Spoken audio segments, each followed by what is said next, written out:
Oi pessoal, aqui é o professor Fernando de Física, tá? Nossa aula de hoje vai ser sobre refração da luz, ok? Vamos lá. Refração da luz. O que é isso, professor? Fenômeno pelo qual a luz passa de um meio para o outro, ok? Meios diferentes, meios heterogêneos, passa de um meio menos refringente, ou seja, com menor quantidade de impureza, para um meio mais refringente, mais sujo, ou de um mais sujo para um meio menos refringente, ok?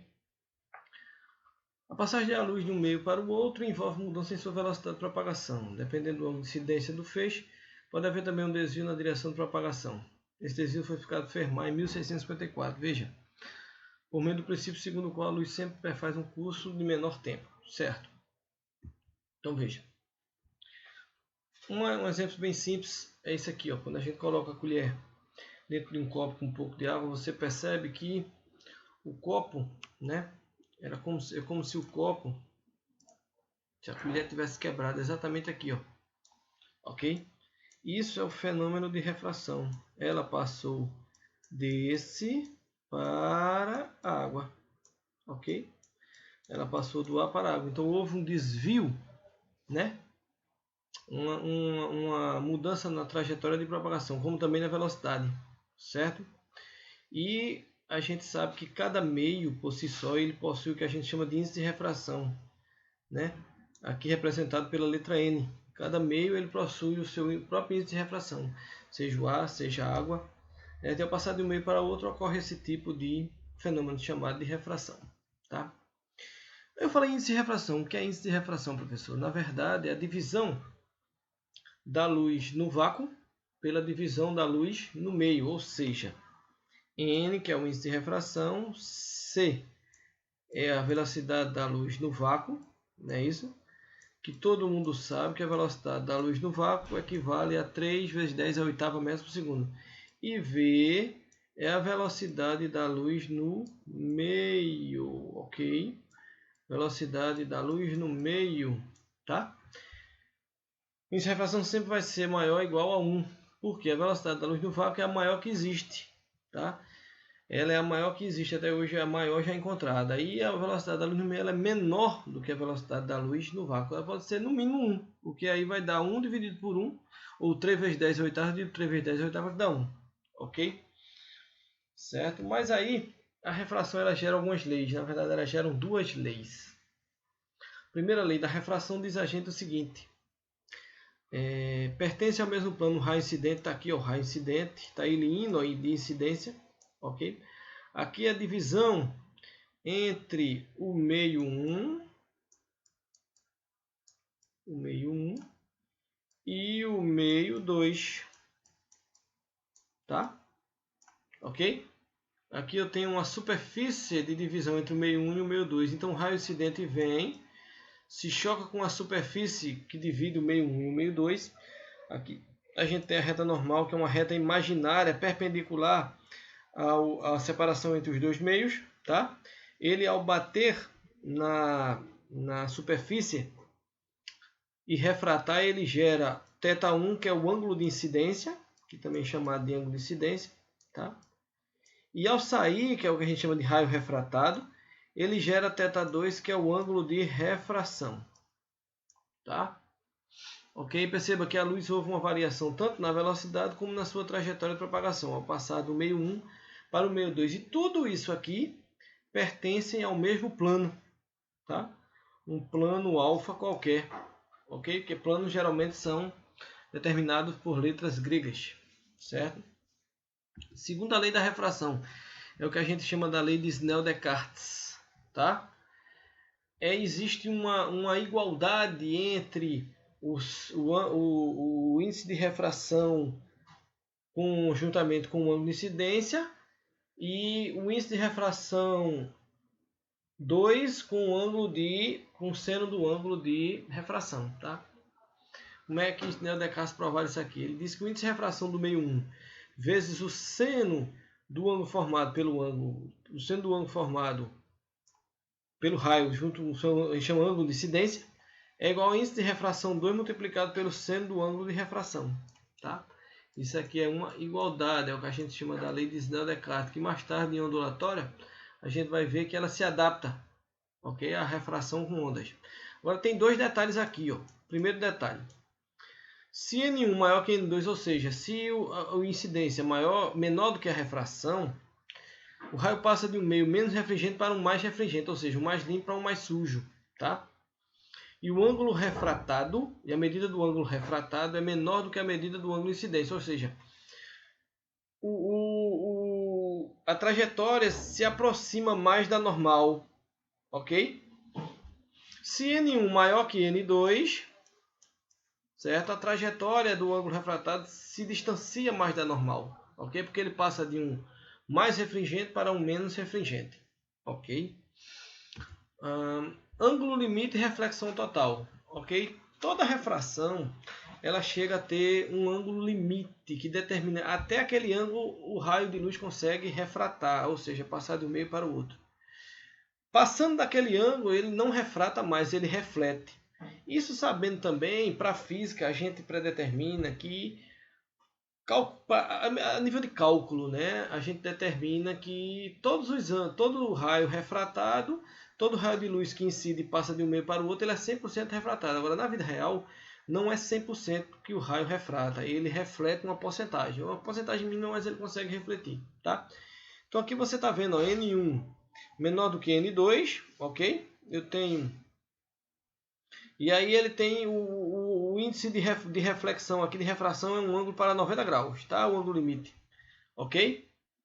Para um N1 maior que N2, aqui eu tenho também 90 graus. Mas é isso, como é que a gente sabe, professor? Como é que a gente calcula, tá? Aqui é a forma de calcular. A gente descobre o seno do ângulo limite através da divisão entre o índice de refração do meio menor pelo índice de refração do meio maior.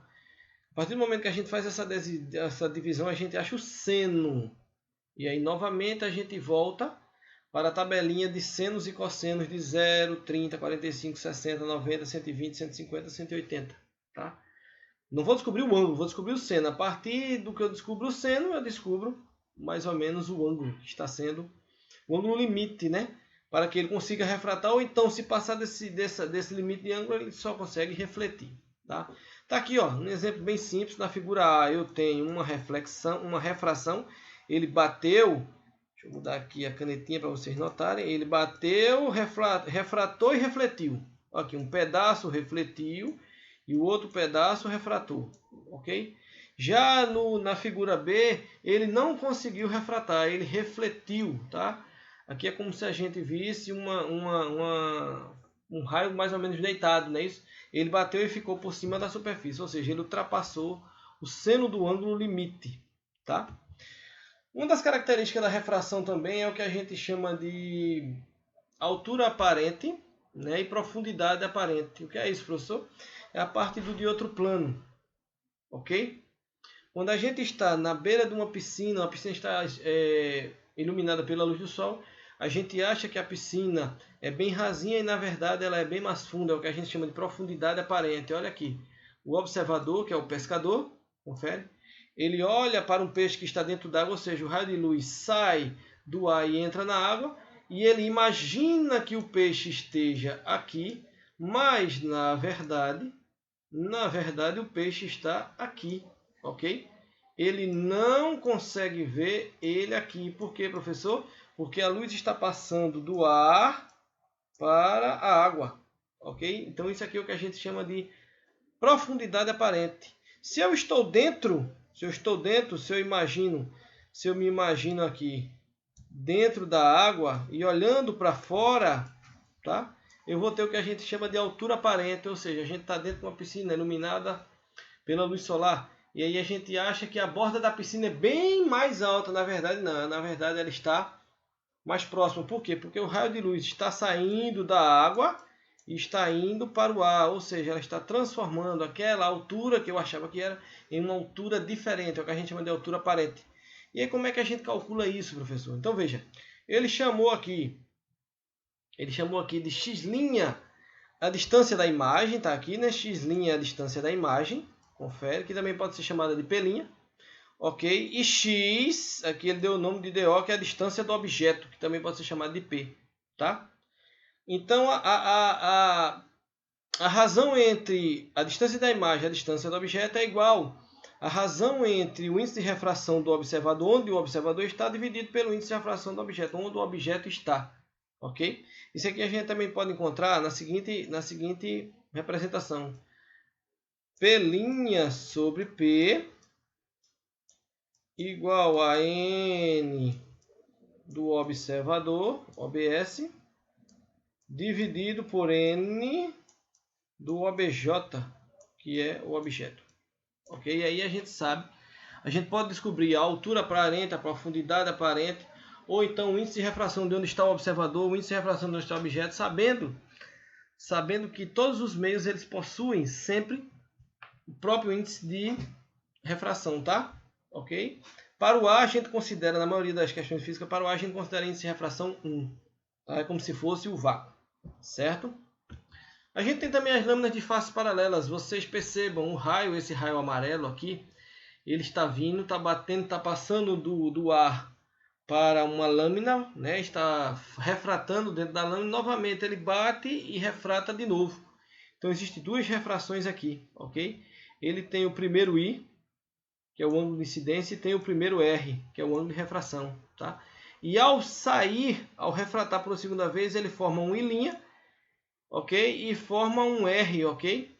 Aqui dentro, vocês estão vendo, ó. Vou passar a chamar de R'. E esse I' é igual a I. Os ângulos de incidência lá da entrada é o mesmo ângulo de incidência da saída. O que é que a gente quer descobrir com isso, professor? A gente quer descobrir com isso a distância entre a primeira incidência do raio e a segunda incidência, tá? Quando ele entrou e quando ele saiu. Quando a gente prolonga o raio que saiu da face paralela da lâmina, a gente cria uma distância aqui, ó. Essa distância daqui para cá. Ok? E como é que a gente calcula essa distância, professor? Distância que é a espessura, né? Espessura do vidro ou da lâmina, vezes o seno do ângulo de incidência da subtração do ângulo de incidência menos o ângulo de refração, dividido pelo cosseno do ângulo de refração. Tá? Então, novamente, temos aqui que nos ligarmos em seno e cosseno. Ok? Tá aqui, ó, o E, a espessura, né? A distância entre as lâminas paralelas, tá? Ok? O I e o R são ângulos, tá? E a gente vai fazer a subtração, vai descobrir o seno da subtração dividido pelo cosseno da refração, do ângulo da refração, ok? Existe também o que a gente chama de prismas, tá?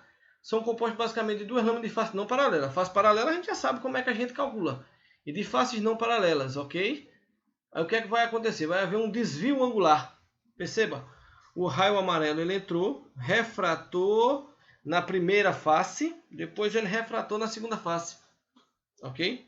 Aqui, ó, o ângulo de incidência de entrada não é igual ao ângulo de incidência de saída. Então, I é igual a diferente de I'. Ok? I é diferente de I'. Tá?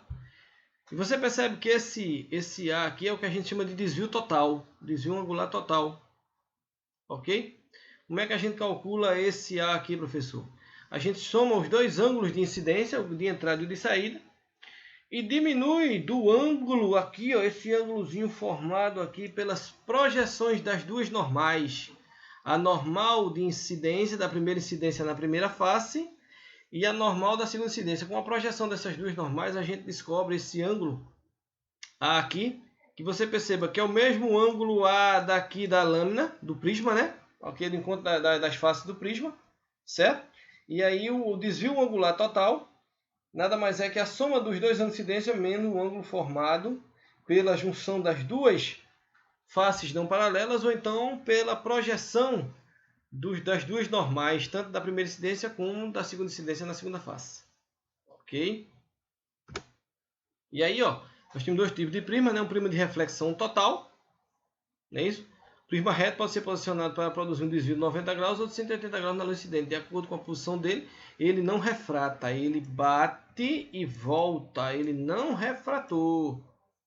Ok? Prisma de reflexão total, certo? E aí, como a gente sabe, né, o fenômeno da refração ele é responsável pela decomposição da luz que vem do Sol, que é uma luz policromática, ao passar pelas gotas das chuvas ele refrata, ele sai do ar, bate na gota e ao refratar ele se decompõe nas cores do arco-íris. Está aqui, né? A luz do sol está entrando, está batendo no prisma, na verdade está batendo no prisma e está refratando nas cores do arco-íris. Isso é o que acontece diretamente com a chuva, ok? Então veja bem, pessoal, isso é a nossa aula de refração da luz. O que é que a gente tem que se preocupar com essa aula, professor? Primeiro com a lei de Snell-Descartes. Não esquecer como é achado o índice de refração, né? Que é a divisão da velocidade da luz no vapor pela velocidade da luz no meio, a lei de Snell-Descartes, né? Que é o índice de refração do meio 1 vezes o seno do ângulo de incidência igual ao índice de refração do meio 2 vezes o seno de reflexão. E não esquecer como é que a gente acha o seno do ângulo da reflexão total, né? Não é isso? Dá uma olhada também de outro plano, né? Para a gente descobrir a altura aparente e a profundidade aparente. E essa parte aqui de desvio angular total ou a distância com as lâminas de faces paralelas, tá? É bom a gente estar dando sempre uma olhada nisso aí para a gente não esquecer as fórmulas. Ok, pessoal? Beleza?